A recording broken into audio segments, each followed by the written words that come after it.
Okay, so let's talk about something truly terrifying.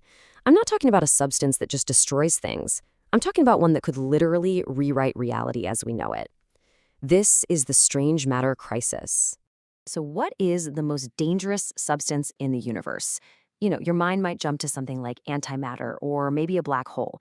But what if I told you it's something way, way stranger? Something insidious, a kind of perfect predator, but on a subatomic scale. And to really get our heads around this threat, we have to start with this deeply unsettling idea. The quote here says it all.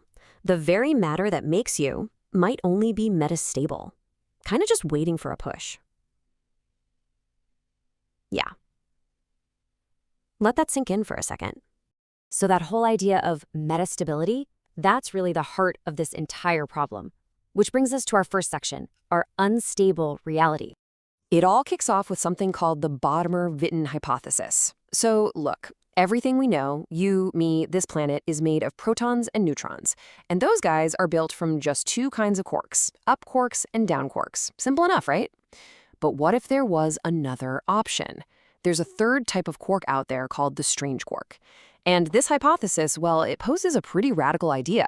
What if the true stable state of matter, the real ground state, isn't made of two quarks, but three? Up, down, and strange.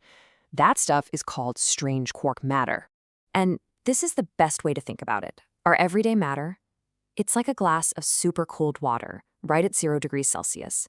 It looks stable, it feels stable, but it's not in its most stable state. It's in a higher energy state, what we call metastable. Strange matter, on the other hand, that's the ice. It's the true ground state, the lowest possible energy. So our entire reality, everything we see, might just be waiting for something to come along and trigger that phase transition, to freeze it solid. So if our whole universe is just waiting to freeze, what gives it that final push? Well, that leads us right into our next section, the subatomic plague. And here is our villain. Say hello to the Strangelet.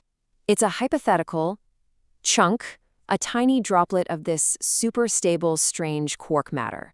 And its size doesn't really matter. It could be microscopic or it could be huge. Either way, it's basically the seed for a universe-ending plague. The analogy here is just chillingly perfect. Think of a strangelet like a single crystal of Ice 9 from the novel Cat's Cradle, dropped into the ocean. It's not an explosion, it's a catalyst. It doesn't destroy matter, it converts it. It starts a runaway chain reaction that is, by all accounts, completely irreversible. So how does this horrifying infection actually, spread?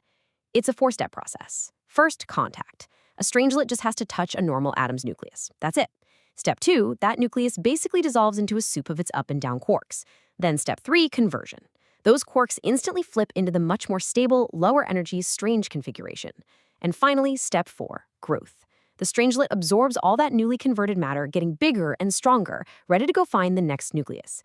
It literally feeds on reality. And here's the really crucial part. This whole conversion process is exothermic. It releases a massive amount of energy. But, and this is key, it's not an explosion that blows everything outwards. All that energy just drives the reaction forward. It fuels the conversion process, turning the planet's own mass into the engine of its own destruction. All right, so we've seen how it works on the atomic level. Now, let's scale that up to the collapse of an entire world. Just look at this. On the left, you have a planet like Earth, 12,000 kilometers across, full of life, chemistry, geology. And on the right, that's what's left after a strangelet gets to it. The entire mass of the planet, every mountain, every ocean, every single atom, is compressed down into a hyperdense little nugget of strange matter that's only about 100 meters wide, the size of a football stadium. It's just gone. And this quote, this really gets to the heart of how terrifying this is. There is no explosion, there is only collapse. It's not a big, loud, fiery apocalypse. It's a silent, eerie one.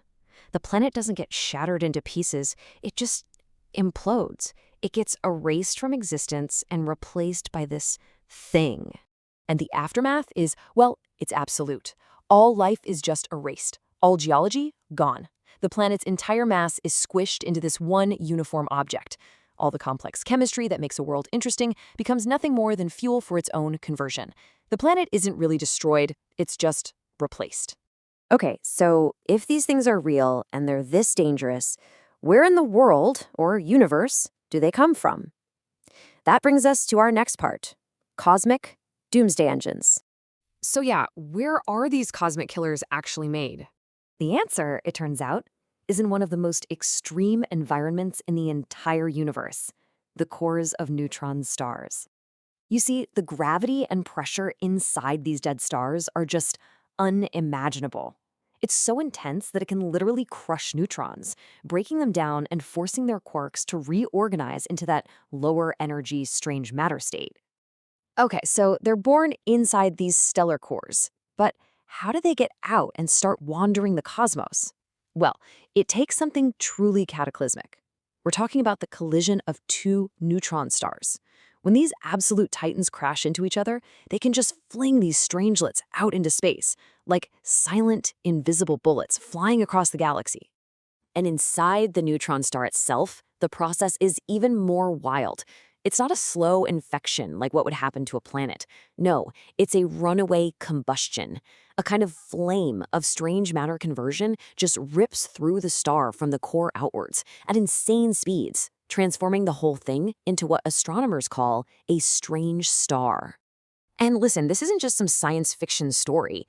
Astronomers are actually looking at candidates right now. They found several objects out there, pulsars, supernova remnants, X-ray sources, that just don't quite behave like normal neutron stars should. Take a look at objects like RxJ 1856.5 or 3C58. They seem to be too small or too cold for what they should be. And that's led some scientists to wonder, are we already looking at fully formed strange stars? Which, of course, brings us back to that final chilling question. If our reality is only metastable, like that glass of supercooled water just waiting, then we have to ask ourselves, what happens when something finally comes along and gives it a push?